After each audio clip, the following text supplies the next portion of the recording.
everybody, welcome back to the shop. I watched the first two videos that I posted, and you know what? I didn't have sense enough to know that you got to turn the phone sideways to record a video if you want the video to play sideways.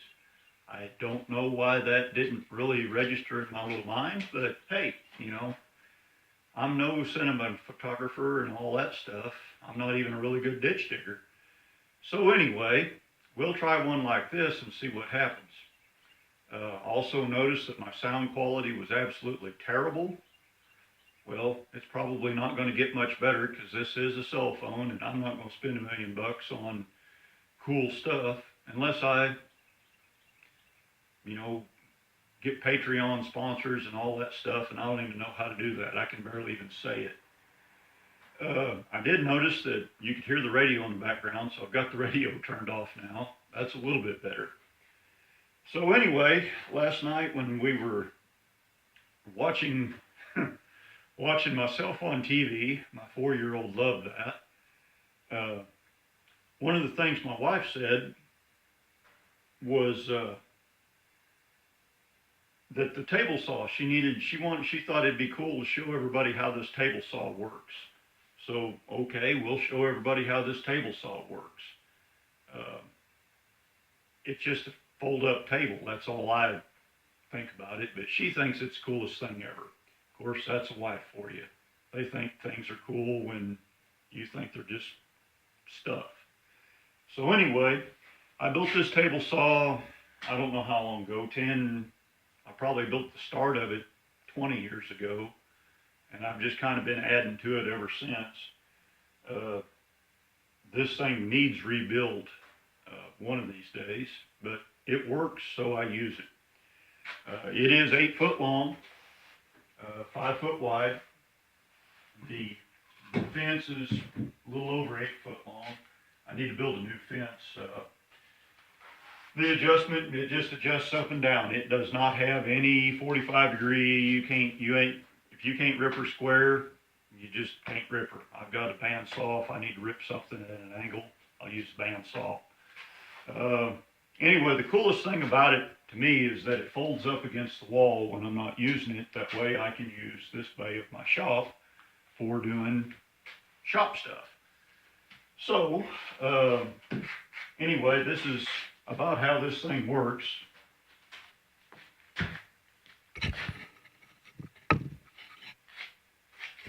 Well, I bet you that was loud. So, there's just a bar clamp down the center of this that locks her down in place. And there's some little arrows over here on either end that are the inside edge of a narrow curved blade. If I change blades or something, then I have to stack up different washers and get the blade lined up that side of the blade. I have to line up some shims to get that side of the blade matching the little arrows. But we're only talking like a 64th of an inch. To be honest, I can't read a tape measure to the 64th unless I really study on it. So, if it's within a 32nd or sometimes even 16th, I don't care. It's good enough. So this is how the fence comes off, and it stows off camera, and I'm going to stow the fence.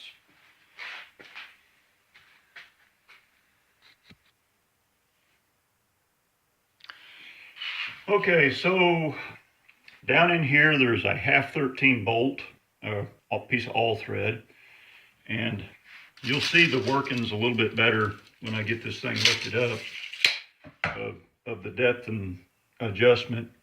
I've got a locking bar on the side of it. We'll just unlock that for a second. I'm going to drop that blade down.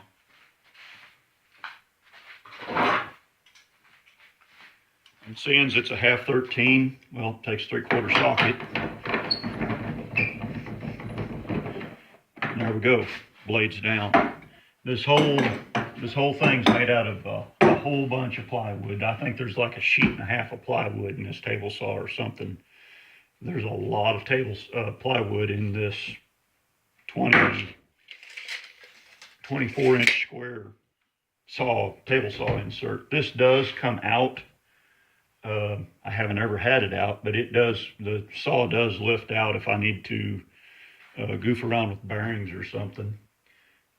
It's just cheap import bearings, and they've lasted pretty good. So there's that. Okay, up here in the rafters, you can kind of see it, is there's a block and tackle up there.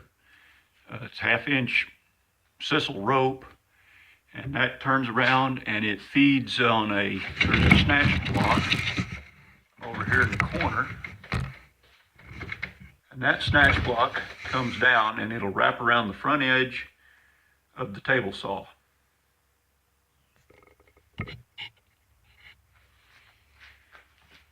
Okay, now this gets a little bit goofy when I do this. I got to do 3 or 4 things at once with 2 hands, and hey, it's not that great of a design. Like I said, I'm not even a ditch digger. So, hide and watch.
Okay, this little latch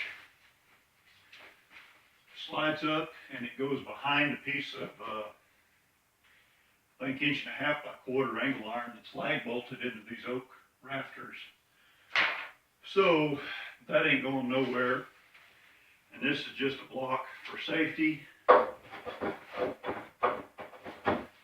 keep the latch from some kind of vibration or something, make that latch come back down. So there's that.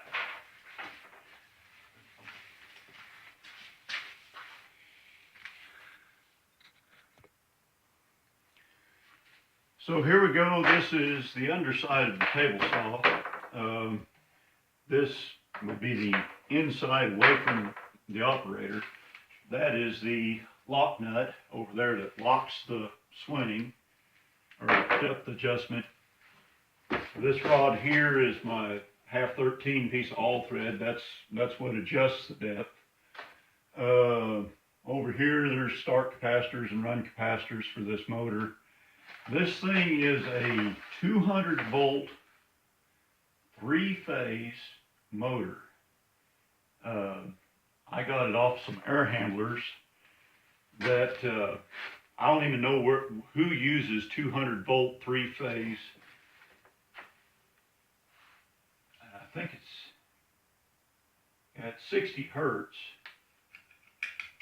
but it's 200 volt 3-phase. I don't know who uses 200 volt. It's not 208. It's marked 200, not 208, not 230, but 200 volt 3-phase. Anyway, I've got a pile of capacitors on it, and it's got a hard start kit on it. There's a start potential relay. There's a start capacitor. There's a run capacitor. There's some more capacitors up underneath of there. This is a mount for my router. So my router I can mount my router up underneath it here and send it up through the table. And I've got a a really cool router table too. And I did that off camera. There's the router mount, and it plugs into that outlet right there. And that outlet is switched up on the other side. So anyway, there's that.